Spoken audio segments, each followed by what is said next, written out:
Today, my guest is Wade Davis. He's a National Geographic explorer in residence, a job taking him from the Amazon, Tibet, and Africa to Australia, Polynesia, and the Arctic.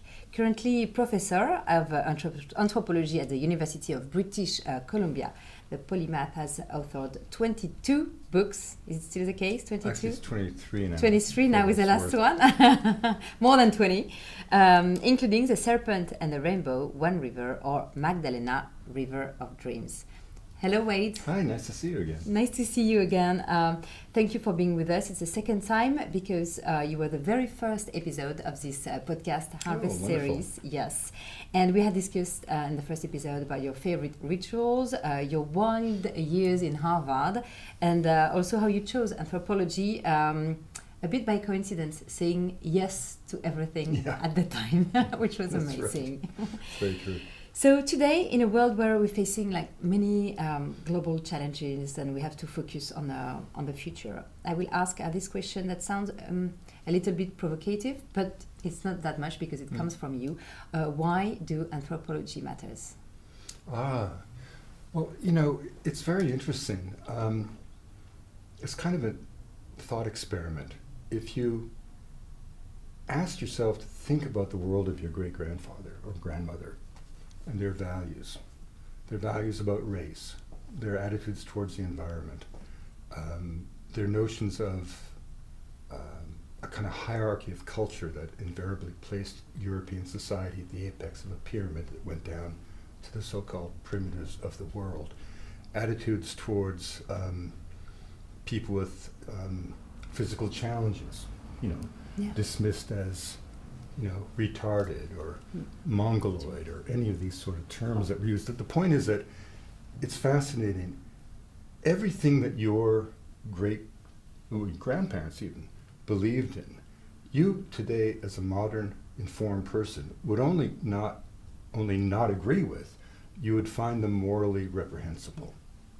And by the same token, the things that you take for granted, that everybody has a right to pursue spiritual beliefs based on their own beliefs, in their own passion. That two women can raise a wonderful family together as long as there's love in the home. I mean, you can go down the list all the way. The fact that all these things that you believe would have been so strange to your grandparents, right? So the question is, what happened? How did we go from there to here so quickly? Within a single generation, women went from the kitchen to the boardroom, people of color from the woodshed to the White House, gay men and women from the closet to the altar. And all of these things came about through political movements. But political movements can only be effective if they're inspired by ideas. And something had to happen that cracked open the 19th century, and ideas that we now see as being completely inconceivable to us, right? And what in fact happened was anthropology. And largely inspired by Franz Boas, the kind of father of American anthropology, he attracted a group of contrarians, some men, but notably women. Elsie Clues Parson, who spoke about feminism in the first decade of the 20th century, who wrote a book calling for marriage to be experimental. I mean, crazy, wild things then. People like Zora Neale Hurston, who went off a black American folklorist with a Derringer pistol strapped to her thigh as she went through Jim Crow America recording folklore, who later went to Haiti and had the audacity to say that voodoo is not a black magic cult, it's simply the spiritual beliefs of Africa. She was saying that in the 1930s when black people were being lynched and when Billie Holiday sang about strange fruit hanging from the tree. Okay. Margaret Mead, who not only studied coming of age for women in Samoa, she was herself a poly lover of everybody. I mean, she had 3 husbands, Gregory Bateson. Her love of her life was Ruth Benedict, the great anthropologist who said the purpose of anthropology is to make the world safe for human differences. And these, under the leadership of Boas, inspiration of Boas, these were people who finally began to say, what is it that makes a culture? what is it that makes values? The whole idea of cultural relativism, the idea that the world into which you're born culturally doesn't exist in some absolute sense, but by definition is a model of reality, the consequence of one set of adaptive choices that your cultural lineage made, however successfully, generations ago. But the other peoples of the world aren't failed attempts at being you. Every culture, by definition, is a unique answer to a fundamental question: what does it mean to be human and alive? And when the peoples of the world answer that question, of course, they do so in the 7,000 voices of humanity. And those languages and those answers become our kind of repertoire for dealing with the challenges we're going to face in the future. Now, the critical thing here, the amazing thing, is that none of those people would live to see that intuition be accepted generally. Certainly none of them live to see it become zeitgeist of our modern era. But if you, for example, think that it's normal for a Jewish girl to fall in love with a Buddhist scholar, or if you think that every religion has a right to be, if you think that all of these things, you're a child of anthropology. But the fantastic thing is that it was always just their idea, their intuition, almost like a hypothesis, and then suddenly something happened. The greatest scientific revelation of our era, the thing that has done more to liberate ourselves from the parochial tyrannies that have haunted us from the day of our birth of consciousness, comes to us from genetics. In our lifetime, geneticists have proven it to be true, what Boas intuited to be true. The genetic endowment of humanity is a continuum. Race is a total fiction. We're all cut from the same genetic cloth. We're all children of Africa, those who stayed behind, and those of us who walked out of Africa 65,000 years ago and settled the entire habitable world. But here's the important idea. If we're cut from the same cloth, we share the same genius. There's no hierarchy of progress in culture. That old 19th century idea, that we went from the savage to the barbarian to the civilized to the Strand of London, has been absolutely debunked by modern genetics and shown to be an artifact of the 19th century, no more relevant to our lives today than the notion that clergymen had that the earth was but 6,000 years old. We all are one interconnected humanity. And that means that if we share the same genius, how we express that genius is simply a matter of choice, adaptive, imperative. The West has celebrated technological wizardry. Other societies have focused on the complex challenge of unraveling the mystic threads of memory inherent in a myth. But there is no hierarchy. And suddenly we then see that all the other voices of humanity are not failed attempts at being us. They're not failed attempts at being modern. They are, as I said, this unique answer. And that means that every culture has something to say. Each deserves to be heard. And the modern world that we live in, we are living in the social realm of the dreams of these early anthropologists. That's why anthropology matters. Wow. And how studying ancient or remote cultures can be relevant to contemporary issues, if you have an example? Well, again, these aren't ancient peoples. These aren't dying peoples. These aren't people that need any kind of preservation. Yeah. We preserve jam, not culture. Culture is always changing. I think these voices of humanity are vitally important because they remind us that there are other ways of thinking, other ways of being. And however dominant this Western paradigm is, and however powerful, it's one of many ways of thinking. So the very existence of these other ways of being, in a sense, puts a lie to those of us in our own tradition who say that we cannot change when we know we must change the fundamental way in which we inhabit the planet. And when you begin to think about, we too are a product of history and decisions made by our cultural heritage. And one of the important moments in history, in the West in particular, is when we try to liberate ourselves from the tyranny of absolute faith in the Renaissance, and that yielded the Enlightenment. And in doing so, we threw out all notions of myth, magic, mysticism, but critically metaphor. And to the extent that, as Saul Bellow said, science has made a house cleaning of belief. The idea that the flight of a bird could have meaning was ridiculed. But metaphor is what's actually driven the relationship between most cultures and the natural world, all of our history. So what do I mean by metaphor? I was raised to believe that the forests of my homeland existed to be cut. That made me very different than my Kwakwakwa friends who believed that those forests were the abode of Hukuk and the crooked peak of heaven, spirit beings. Now, it doesn't matter who's right. The belief system changes your attitude towards that place. If you're raised in France to believe that a mountain is a pile of coal ready to be torn apart and mined, you'll be a very different child than a kid in the Andes raised to believe a mountain is an Apu deity that will direct his or her destiny. Yeah. So metaphor has been so important in terms of relationship between human beings and the earth, so that when the Barasana in the Northwest Amazon, for example, say that plants and animals are just people in another dimension of reality, they believe it and they act on it. When the Kogi or the Arawakos or the Wiwa say that our rituals maintain the cosmic balance of the world, or that the blood that flows through our veins is no different than the water that flows through the Magdalena, they're not talking in poetics. It's what they believe, and they act on that with hugely different consequences for their ecological footprint. So, I think, when I wrote a book called The Wayfinders, an editor put on a snappy title that I didn't like. It was called Why Ancient Wisdom Matters in the Modern World. Yeah. The reason I didn't like it, because it implied these cultures were vestigial, and they're not. Mm-hmm. They're living, dynamic. They're not fading away. They don't need to be protected in the sense of preservation. Okay.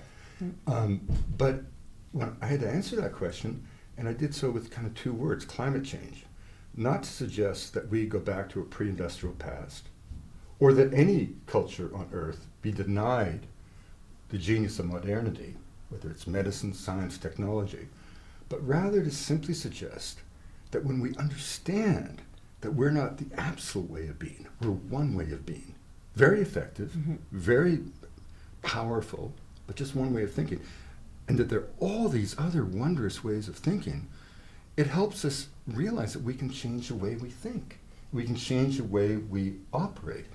And as I said earlier, it kind of puts to lie to those who stubbornly say, we have no choice but to continue down this railway track to the future. And I think that's really, and in our Western paradigm, and again, I'm not judging it. I never judge. I'm never saying it's bad. It just is. We have de-animated the world. And the world is sort of seen as a stage set upon which only the human drama unfolds, with plants and animals, for example, as kind of props on the theater piece. That's not how most people think around the world. Mm-hmm. And that has allowed us to kind of do what we've done to the earth, if you will.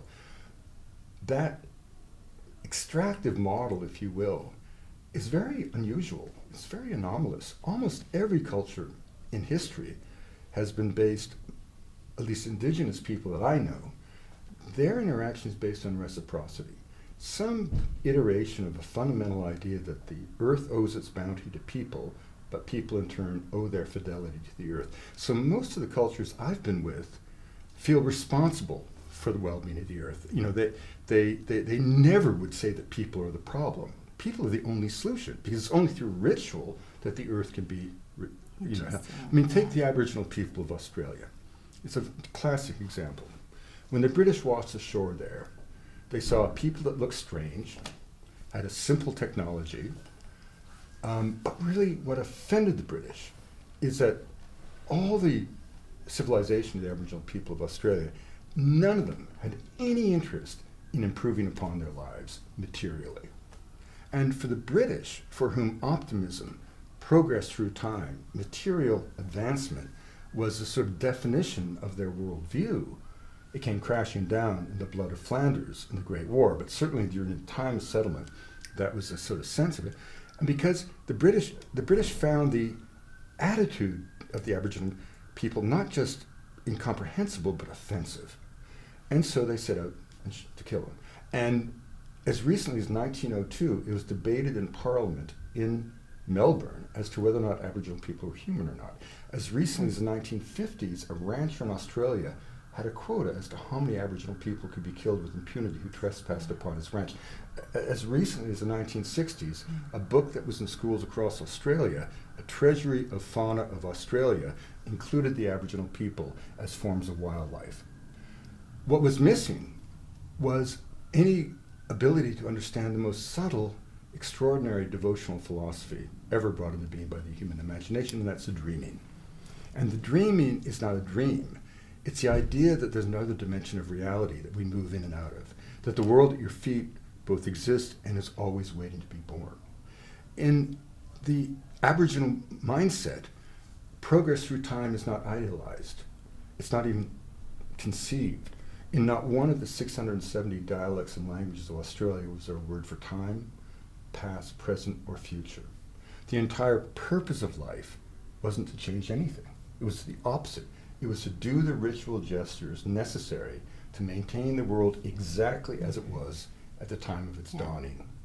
Now, the fascinating thing there is not to say who's right and who's wrong. I mean, surely if we had followed that intellectual trajectory, we wouldn't put a man on the moon. But we wouldn't be talking about climate change either. And who knows, 12,000 years from now, which kind of intellectual, philosophical decision will be seen as being the most adaptive one. Yeah. You mentioned like people who would not agree with culture and the values of their grandparents. I'm curious to know, as an anthropologist, how do you look at the cancel culture? Oh, I think it's hideous. I think it's not political, it's puritanical. I think it's coming about from a lot of different things. Fear, through the apocalyptic scenarios that are laid upon people all the time, which is a great disservice. We'll never do anything about climate if we're motivated by fear or polemics. Only the promise of a better life will provoke people to change. Also dealing with a younger generation raised on the iPhone. So from the students that I now have, even in graduate school, as a professor, these are kids who have been told all of their life they don't have to know, they can find out. Yeah. So they have no sense of history. I have a graduate seminar, it's called Sacred Geography. At UBC, University of British Columbia in Vancouver, it's ranked, 37th in the world. It's not a bad, it's a great university. Smart students, wonderful kids. 14 students across the faculties, not one knew the name Mao Zedong. Okay. A kid came to me keen on music and poetry. He had never heard of Bob Dylan. So in other words, I'm not knocking these students, but so the polls in America, for example, say that young students today think that America has never been more racist, which is just historically absurd. Right? And the thing I'm most... Why is it absurd? Yeah. Because look at the history of America. I mean, look History, at Jim slavery, Crow. okay, yeah. I mean, look what was going on in the 1950s, 60s. I mean, you couldn't even eat. I mean, if you don't think that America has made progress on race, you're just defying history. And here's the thing I find most discouraging about it. It's so nihilistic. We're telling young people that race isn't, that A, it exists, B, you're inherently racist if you're white. I mean, that's I'm not saying that. That's what the movement says, right? And it's so tragic because it's happening in the same era when geneticists, as I mentioned, have actually proven that race is a fiction. It's like I've got this great Polynesian friend. He's a stand-up comic in Hawaii. He does a great routine where he sits on the edge of the stage and he says, race, sunscreen, vitamin D.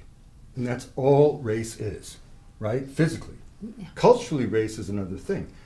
But biologically, race is all about people in the tropics needing melanin to protect themselves from the sun, and people in higher latitudes having access to vitamin D, which is essential, which comes from the sun, right? That's what it is, nothing more, no deeper than that. Some people suffer because of the color of their skin still today, yeah. Well, that's a cultural construct. What I'm trying to say is that people, what we should be doing is screaming to anyone who will listen, race is a fiction. Yeah. And to indulge race for your own kind of personal ideological reasons, and then to turn around and say to young people that no matter what you do, and no matter what we do, we'll never be a colorblind society. In America today, if you say that you endorse what Martin Luther King said when he dreamed that there would come a day when men and women would be judged by the quality of their character, not the color of their skin, if you endorse that statement, you're dismissed as a racist. Why? Yeah. That's the ideology. Okay. Because the ideology of the woke left, it's not even left, by the way, their ideology is that white people are hardwired to be racist. You are, if you're born white, you are racist. Now that is itself racist. I mean, it's silly, right? But that whole movement, by the way, it's got nothing to do with politics. They never talk about class. They never talk about equity, real equity, economic equity. It's all performative. It's all advertising your virtue. That's all it is. And it's done so much harm. And it's so unfortunate. And people are afraid to speak out about it because you can lose your job. In North America right now, all words walk on eggshells. Yeah. But you don't. No, but I mean, I've been fortunate in the sense that, like at the university, where I'm retiring, in fact, I have enough kind of status and basically, you know, I've been attacked for silly little things from students, but mostly I get along with the students, of course, and I'm a little bit, but if you're a junior professor, can have their career ruined in a word. With global threats, do you think we pay too much attention in this world, in the current world, to science, technology, engineering, and mathematics?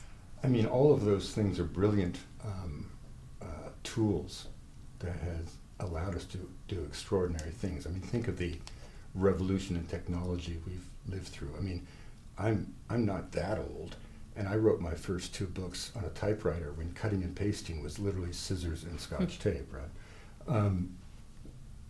That said, the change, it's not about, you know, we have this notion that we're going to change the world, or will it change? The world doesn't get changed. The world just goes on. You know, in the Christian tradition, for example, we have this kind of, I think, kind of delusion that if we just try hard enough, good will triumph over evil. You know, that Christ child will triumph over the fallen archangel, the devil. As my dad used to say, ain't gonna happen. You know, my father was not a religious man. I never saw the inside of a church in his presence. His spirit was shattered by the war. But he was a very good man, and he believed in good and evil. And he would say to me, son, there's good and evil in the world, take your side and get on with it. And it was so wise, because what he was saying is that good and evil walk side by side. Always have, always will. And your job in life is to get on the side of good and do what you can in your own precious incarnation, right? But don't you think some people do you understand, like some people need to fight a bit more to change the system, that if you only take the side? No, it doesn't. I'm not saying don't fight. Okay. I'm saying don't expect to win. Because if you fight expecting to win and you don't win, you get bitter, and then you get despairing, and then you stop fighting. If you don't expect to win, like the intention, you fight as hard at the age of 70, which I am, as I did when I was 20. I never stop. Yeah. And what allows me to keep going is I never expect to win. And sometimes I win. I'll save a mountain. Sometimes I'll lose a mountain. But that I'm not attached to the. Do you see what I mean? Yeah. And that's I think a very positive way of living. You know, I mean, you know, the worst thing we can possibly do is to say to young people, it's all over. It's like the commencement speaker at a graduation at university. Oh, the world's so messed up. It's up to you to fix it. Like hell it is. They didn't mess it up. You know, do you have any children? Yeah. Okay. Do you really want your children to be raised in a world where they literally believe the world's coming to an end? No, right now, no, polls in America have the majority of young teenagers believing that climate change is going to eliminate biological life on the planet in the foreseeable future. Yeah. That is simply not only untrue, it's ethically abhorrent, right? And it won't provoke the kind of engagement that the climate crisis requires. Yeah. But you don't think like humans have been a bit crazy with too much industrialization, abuse? Of course I do. Yeah. Of course I do. I've been speaking about that all my life. That's not the point here. I'm saying fight to protect the earth, right? But you know, one of the challenges in the whole climate crisis thing has been the fact that it's diverted environmental groups all around the world from the real work of protecting home. You know, instead of, look, you know, it's so easy to fight climate change because there's no accountability, there's no measure of success, basically. I mean, and more importantly, you don't have to confront anything. You don't have to get down to the barricades. I mean, you can march in the streets, but I'm talking about really fighting for your forest. And ironically, the only thing that's going to allow us to actually achieve climate resilience is protecting the natural habitats that sequester carbon, right? So, I mean, for example, I live in Vancouver. Yeah. Vancouver, with great fanfare, has pledged to go to net zero by 2030. Won't happen, but that's what they're saying. Meanwhile, the province where Vancouver sits every year harvests 65 million cubic meters of timber, devastating, you know, thousands of acres of land, right?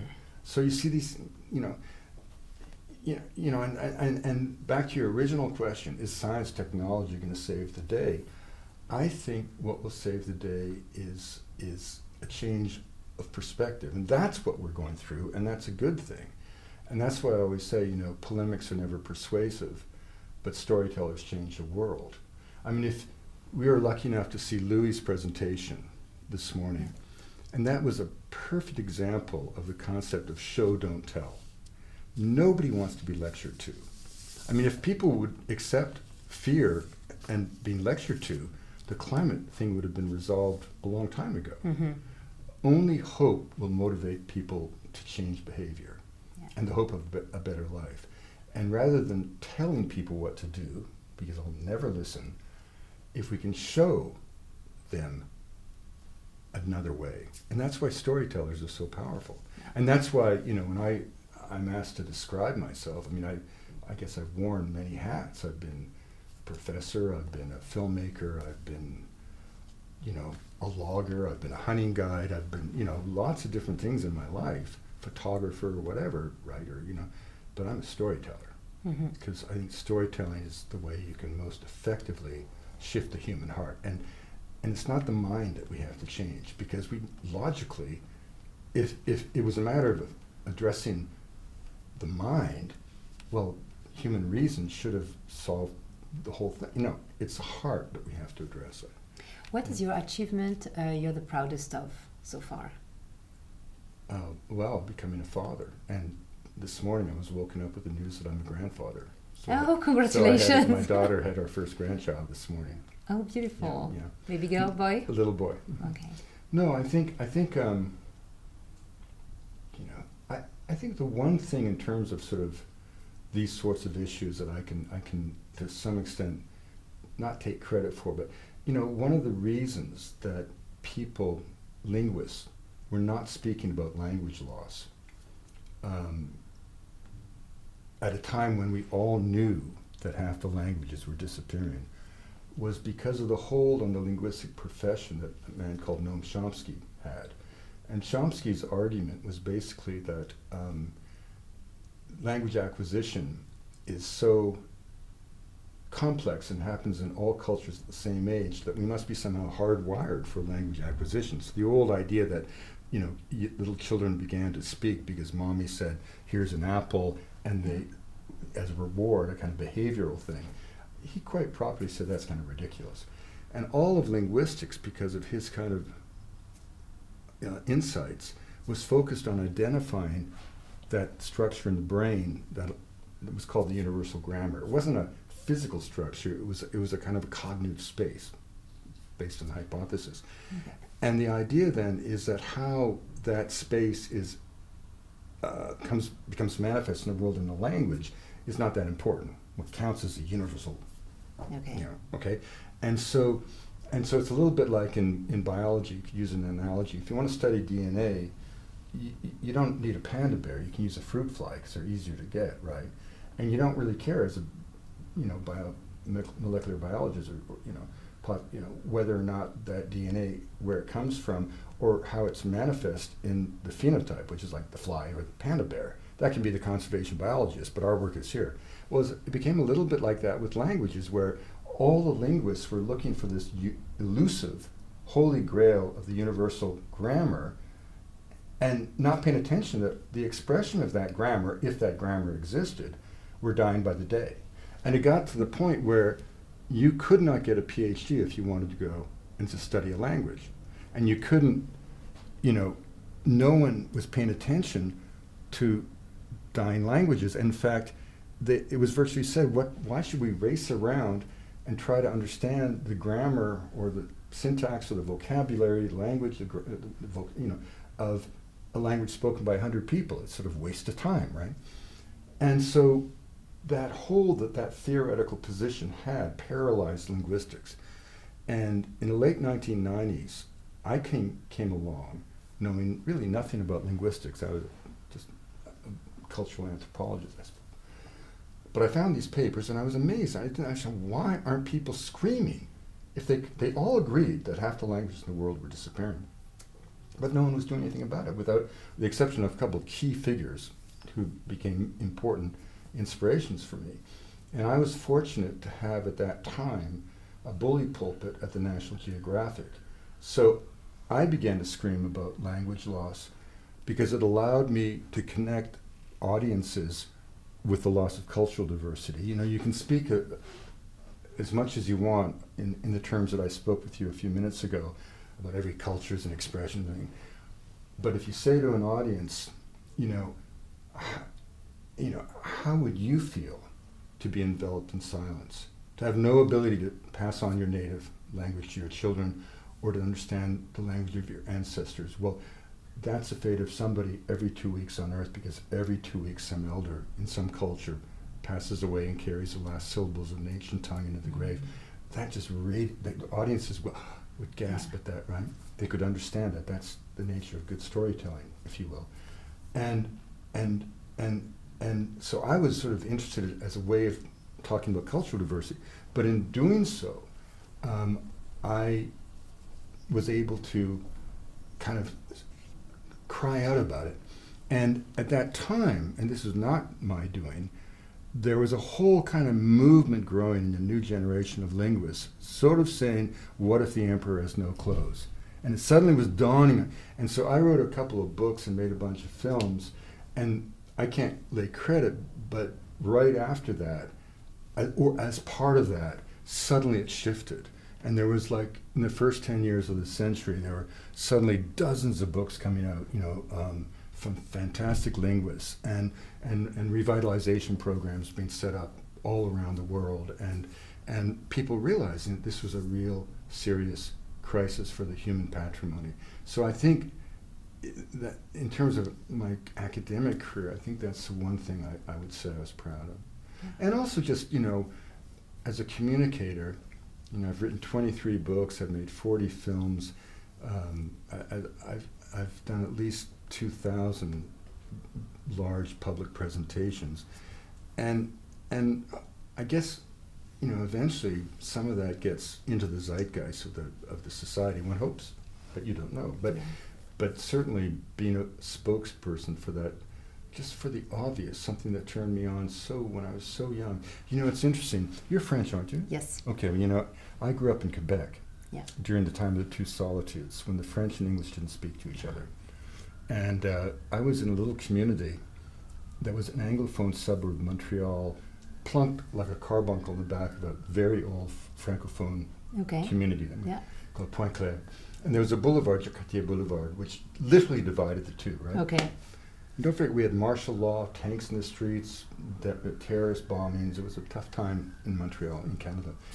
And my mom, when I was 5, would send me to a little corner store on Cartier Boulevard, where a beautiful old Francophone couple had a little épicerie, And I'd get my mom's cigarettes or milk, and I'd sit on their bench, on their porch, and I'd look across that boulevard, and I'd think, at the age of 5, 6, wow, right across that road's another language, another religion, another way of being. Why am I not allowed to cross this road? And of course, it wasn't my parents who were very kind and beloved in the village, but my society was saying, and I think I've been crossing that road ever since. Yeah, that's a beautiful story. Do you think that's linked to your passion for crossing the roads now? Oh yeah. Yeah. I mean, also, that was a very kind of pretty boring suburb, and I learned very early on that if I was not going to get stuck in that kind of bourgeois way of thinking and living, I better get out. And so I learned very early to have only one word in my vocabulary, and that was yes, and to jump off cliffs, and one thing I discovered in life is that no one wants you to change, ever, and you have to follow your inner compass, and you have to understand that creativity is not the motivation of action; it's a consequence of action. If you don't do something, you can't create. Yeah. People aren't born creative, which is a bourgeois fantasy, right?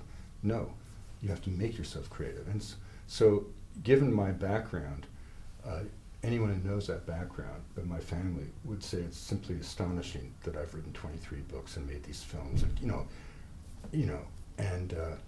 but a lot of that was just, it's like the first man to climb Mount Everest for the Americans, Jim Whittaker, who became a friend of mine, and Jim used to say, if you're not living on the edge when you're young, you're taking up too much space. So I everything for me in life was serendipity. I went to Harvard because I used to fight forest fires. We may have discussed that in previous things, so let's not go there.